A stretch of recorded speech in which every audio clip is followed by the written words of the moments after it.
এই যে আলিফ রয়েছে, পৃথকভাবে আলিফ লিখলে এভাবে হবে। আলিফ মনে রাখবেন একটি কথা, আলিফ এর পরে কোনো হরফ লাগবে না। আলিফের পরে যদি আপনি ওয়াও দিয়ে দেন তখন এটা লাম হয়ে যাবে, এটা আলিফ থাকবে না। তাই আলিফের পরে কোনো হরফ লাগবে না। হ্যাঁ, আলিফের আগে হরফ লাগবে, যেমন জিম, এই জিম দিলে আলিফ, জিম আলিফ। এখন আমরা দেখব এই হরফগুলা দেওয়ার কারণ কি। মুরাক্কাবাত মে মিলে হুয়ে হরুফ কি শক্লে। আমাদের সব ভিডিও পেতে ভিডিওতে এক্ষুনি একটি লাইক করুন ও চ্যানেলটি সাবস্ক্রাইব করে সাথে থাকুন। আসসালামু আলাইকুম ওয়া রাহমাতুল্লাহি ওয়া বারাকাতুহু। বন্ধুগণ, আজকের ভিডিওতে আপনাদের সবাইকে স্বাগতম জানাচ্ছি। গত ভিডিওতে আমরা বিস্তারিতভাবে এই হরফগুলি পড়েছিলাম। আশা করি আপনারা সুন্দর করে মশ করেছেন এবং আপনাদের হরফগুলো শুদ্ধ হয়ে গিয়েছে। এখন আজকের সবক এখান থেকে হবে। এখানে লেখা আছে ইমতিহান, মানে পরীক্ষা। আজকের সবকে পরীক্ষা হবে যে আপনারা এই হরফগুলো কতটুকু চিনলেন, কোনটা কি হরফ। আপনারা সিরিয়ালভাবে তো অনেকে পড়তে পারে, তবে এখান থেকে ধরলে, এখান থেকে বললে বলতে পারে না। তাই এখানে ইমতিহান এবং পরীক্ষা স্বরূপ দেওয়া হয়েছে যে আপনি এখানে উল্টাপাল্টা দেওয়া আছে, কোনো সিরিয়াল ছাড়া। তাই এখান থেকে আমরা আজকে মশ করব। এরপরে এখানে যে হরফগুলো রয়েছে এ বিষয়ে আলোচনা করব ইনশাআল্লাহ। এই হরফগুলো অনেক জরুরি। কোরআনে কারীম পড়তে হলে, আম্মা পারা পড়তে হলে, আরবি অন্য কিতাবগুলো পড়তে হলে এই হরফগুলোর সাথে পরিচয় রাখা একান্ত দরকার। না হলে আপনি কোরআনে কারীম পড়তে অনেক কষ্ট হবে। যাই হোক, আজকের সবক ইমতিহান, পরীক্ষা। দেখুন এই হরফটি কি? তা। তার উপরে দুইটি নুক্তা থাকে, তা। এটা কি? ত। এটা কি? সা। মনে রাখবেন, সার উপরে তিনটি নুক্তা থাকে। এটা কি? সিন। এটা শিন। সিন এবং শিনের মধ্যে পার্থক্য, সিনের উপর তিনটা নুক্তা দিলেই শিন হয়ে যায়। এটা কি? সদ। এটা হা।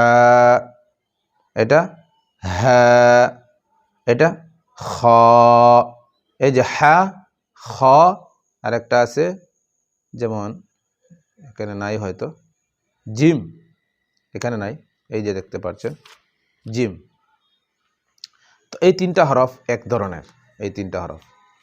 যেমন হা, হা, খ। হার এই মধ্যখানে একটি নুক্তা দিলে এটা কি হয়? জিম হয়ে যায়। উপরে নুক্তা হলে খা হয়, আর নুক্তা ছাড়া হলে হা হয়। কফ, দাল। এটা কি? জা। দদ। এটা বলেন জ। এটা, এটা তো বলতে পারবেন আলিফ। এটা আইন। আইনের উপরে একটি নুক্তা দিলে গাইন হয়ে যায়। নুন। এটা বা। এটা ফা। এটা গাইন। দেখছেন এই যে আইন, এটা হচ্ছে গাইন। ইয়া, ইয়ার নিচে দুইটি নুক্তা থাকে। তা, তা এই যে প্রথমে পেয়েছি তা, এটাও তা। মিম, লাম, দাল। আশা করি বুঝতে পেরেছেন। এবার এটা তো, এখানে তো একটি সিরিয়াল দেওয়া হয়েছে, ওই হরফের সিরিয়ালের উল্টাপাল্টা করে দেওয়া হয়েছে। আমরা যদি এখান থেকে, আপনারা চেষ্টা করবেন এখান থেকেও আপনি উল্টাপাল্টা করে একজন আরেকজনকে ধরবেন, একজন আরেকজনকে বলবেন, ভিডিও দেখে দেখে চেষ্টা করবেন নিজেও। আচ্ছা, একটা কথা বলি, আপনারা শুধু ভিডিও দেখলে কাজ হবে না, ভিডিও দেখতে হবে। আর আপনারা যে কোনো একটি স্টোর থেকে আপনারা এই যে নুরানি কায়দা দেখতে পাচ্ছেন, নুরানি কায়দা, অথবা এই আমার কাছে আরেকটা রয়েছে নুরানি কায়দা, এটার কম্পোজিং অনেক সুন্দর। এই দেখেন রঙিন। এই এই এই কিতাবগুলো, একটি কিতাব 20-25 টাকা হবে, যে কোনো দোকান থেকে আপনি কিনে নেবেন আর ভিডিও দেখে শুদ্ধ করবেন, তারপরে এই কিতাবে পড়বেন।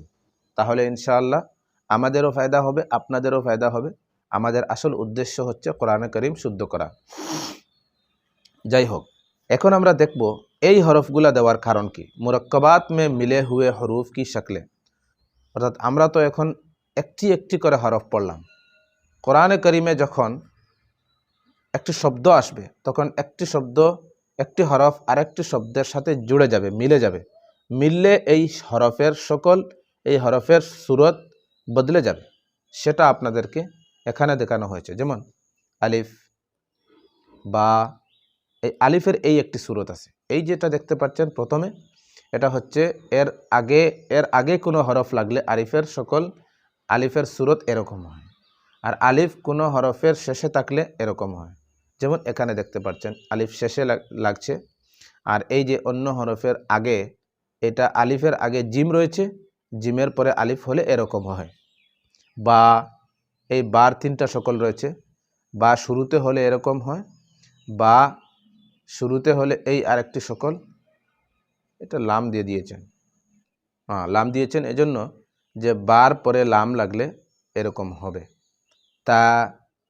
তার এই একটি সকল, এই একটি সূরত, এই একটি অবস্থা। জিমের এই একটি সূরত আছে, জিম, অর্থাৎ জিমের পরে যদি কোনো হরফকে বাড়াতে হয়, লাগাতে হয়, তাহলে জিমের অবস্থা এরকম হবে। দাল, এই যে দালের অবস্থা, এগুলিতে আপনারা নিজে নিজে একটু চিন্তা করবেন, গৌর করবেন। যেমন আমি আপনাকে একটু লিখে দেখাচ্ছি। যেমন আলিফ, এই যে আলিফ রয়েছে, পৃথকভাবে আলিফ লিখলে এভাবে হবে। আলিফ, মনে রাখবেন একটি কথা, আলিফ এর পরে কোনো হরফ লাগবে না। আলিফের পরে যদি আপনি ওয়াও দিয়ে দেন তখন এটা লাম হয়ে যাবে, এটা আলিফ থাকবে না। তাই আলিফের পরে কোনো হরফ লাগবে না, হ্যাঁ আলিফের আগে হরফ লাগবে। যেমন জিম, এই জিম দিলে আলিফ, জিম আলিফ। এরপরে যেমন এটা রয়েছে জিম একলা লিখলে জিম এরকম হবে, আর জিমের পরে যদি আলিফ লাগাতে হয় তাহলে এই এতটুকু আসে উপরে চলে যাবে, ঠিক আছে। আচ্ছা, এরপরে যেমন এই একটি হরফ দেখতে পাচ্ছেন আইন যদি আপনি শুধু আইন লিখেন তাহলে এই হবে আইনের পরে যদি আলিফ লাগাতে হয় তাহলে এতটুকু আসবে, এতটুকু। যেমন আইন এতটুকু এসে উপরে চলে যাবে। যেমন মিম আছে, এই যে মিম আছে, মিম লেখার 2টি সূরত আছে, এই একটি আর এইটা এই একটা সূরত। এখন যদি আপনাকে মিম আলিফ লিখতে হয় তাহলে মিম এতটুকু দিয়ে উপরে চলে যাবেন, আলিফ হয়ে যাবে, ঠিক আছে। এখানে দেখেন কাফ, আপনি শুধু কাফ যদি লেখেন, শুধু কাফ যদি লিখেন তাহলে এই হবে কাফ, আর কাফ আলিফ যদি লিখতে হয় তাহলে এটা হচ্ছে কাফ আলিফ, ঠিক আছে।